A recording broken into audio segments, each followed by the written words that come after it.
Okay students, तो आज के लेक्चर में हम देखने वाले हैं सर्कल चैप्टर के दो इम्पोर्टेंट थियरम में से एक थियरम जो है आपका थियरम 10.1।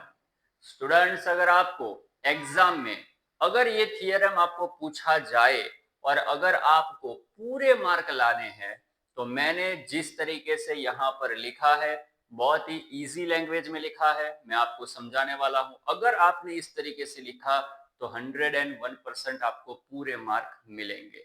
बहुत आसान थियरम है, स्टार्ट करते हैं, उसका सेंटेंस देखते हैं। सेंटेंस क्या बोलता है? The tangent at any point of a circle is perpendicular to the radius through the point of contact। Students, सबसे पहले हम लोग जानेंगे कि ये टेंजेंट क्या होता है। सबको पता ही है भाई, टेंजेंट का मतलब वो लाइन जो आपके सर्कल की बाउंड्री को टच करके निकले। ऐसी लाइन जो आपके सर्कल की बाउंड्री को टच करके निकले। भाई, सर्कल के अंदर से पास नहीं होनी चाहिए, क्योंकि अगर कोई लाइन सर्कल के अंदर से पास होती है तो वो टेंजेंट नहीं होता, उसे हम सेकेंट बोलते हैं। पता है ना? ओके, तो टेंजेंट सबको पता चल गया। टेंजेंट का मतलब क्या है? ऐसी लाइन जो आपके सर्कल की बाउंड्री को टच करके निकले। तो स्टूडेंट्स, ये जो है एक्स वाई वो आपका क्या हुआ? टेंजेंट। दूसरा, यहां पर दूसरी जो बात करी है वो है रेडियस की। सबको पता है कि रेडियस किसे बोलते हैं? सर्कल का जो सेंटर होता है और जो उसकी बाउंड्री होती है, उन दोनों के बीच का जो डिस्टेंस होता है उसे हम रेडियस बोलते हैं। और यहां पर हमें बोला है कि भाई प्रूफ करो कि ये जो टेंजेंट है वो परपेंडिकुलर होता है रेडियस से। ये जो टेंजेंट रेडियस से परपेंडिकुलर होता है, ये हमें प्रूफ करना है।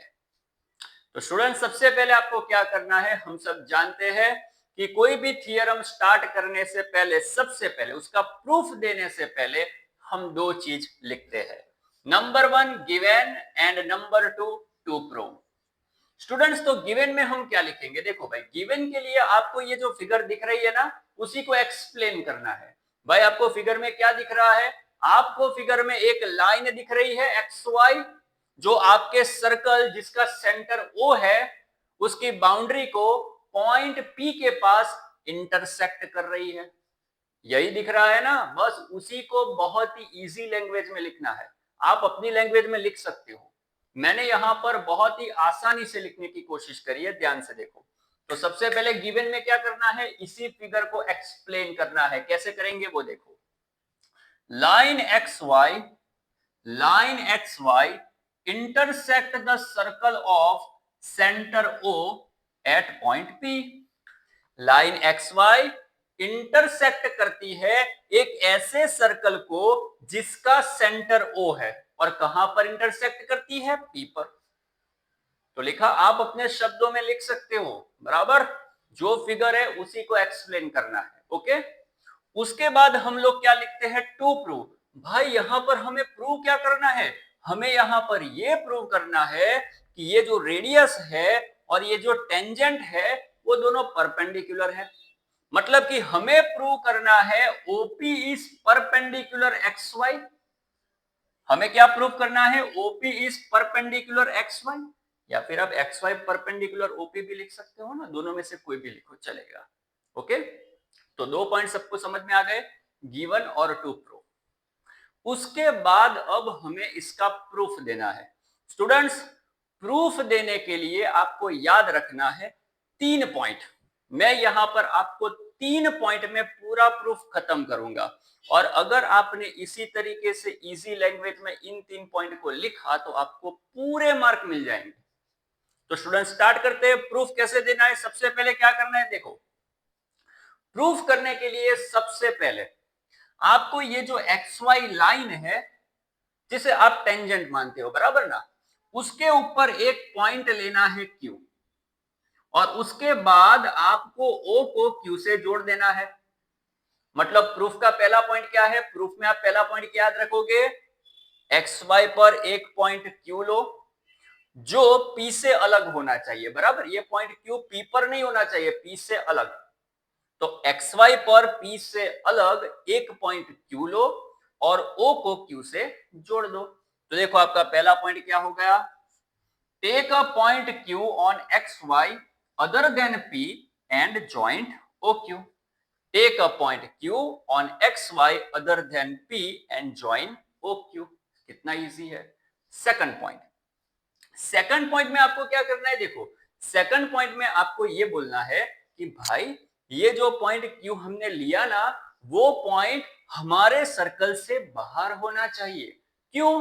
क्योंकि समझो, अगर आपका ये पॉइंट यहां ना हो करके यहां होता तो आपकी ये जो लाइन XY है, बोलो ऐसी टेढ़ी हो जाती।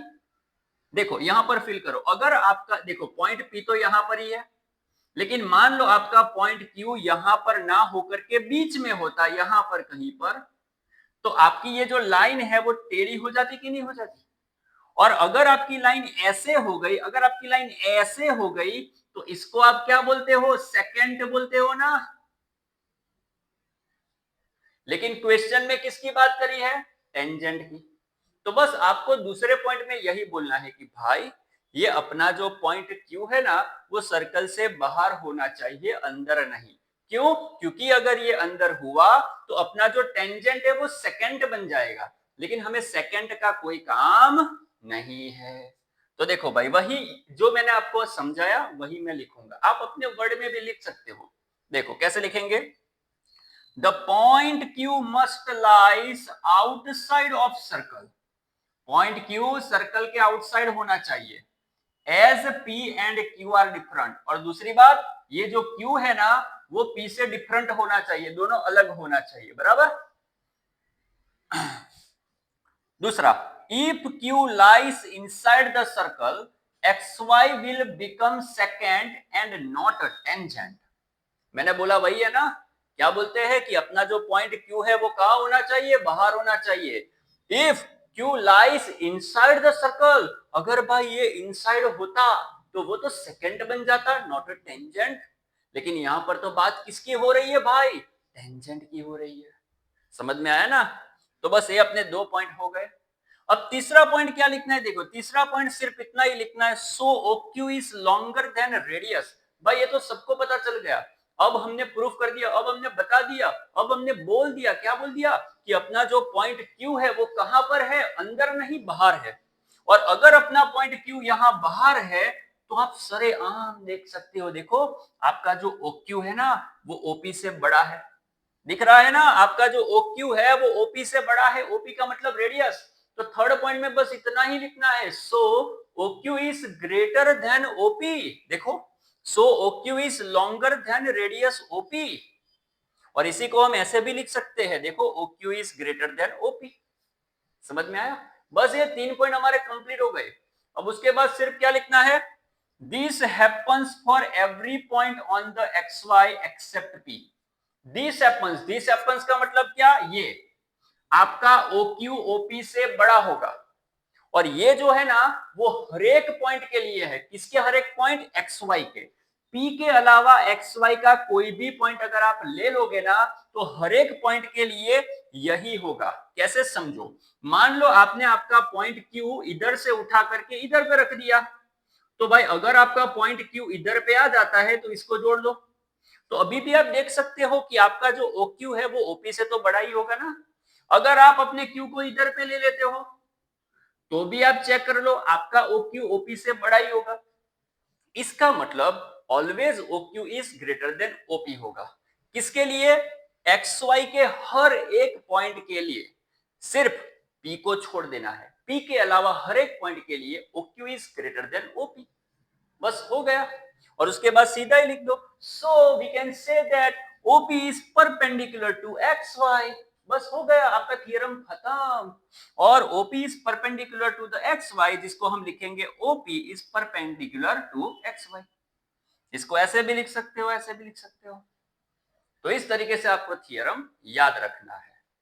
तो सबसे पहले गिवन टू प्रूफ, और उसके बाद प्रूफ के अंदर 1 2 3 तीन पॉइंट। इतना लिखने के बाद आपको लिखना है कि ये होता है, ये हैपन होता है किसके लिए, ये किसके लिए, ये मतलब कि OQ is greater than OP किसके लिए है, XY जो लाइन है ना उसके हर एक पॉइंट के लिए, लेकिन आपको P को छोड़ देना है, P के अलावा हर एक पॉइंट के लिए। बस इतना हो जाने के बाद सीधा लिख दो ना कि भाई इससे प्रूफ होता है क्या, हमारी जो रेडियस है वो टेंजेंट के परपेंडिकुलर होती है, बात खत्म। ओके, तो अगर ये वीडियो आपको अच्छा लगे तो इसको लाइक करना, शेयर करना। Thank you.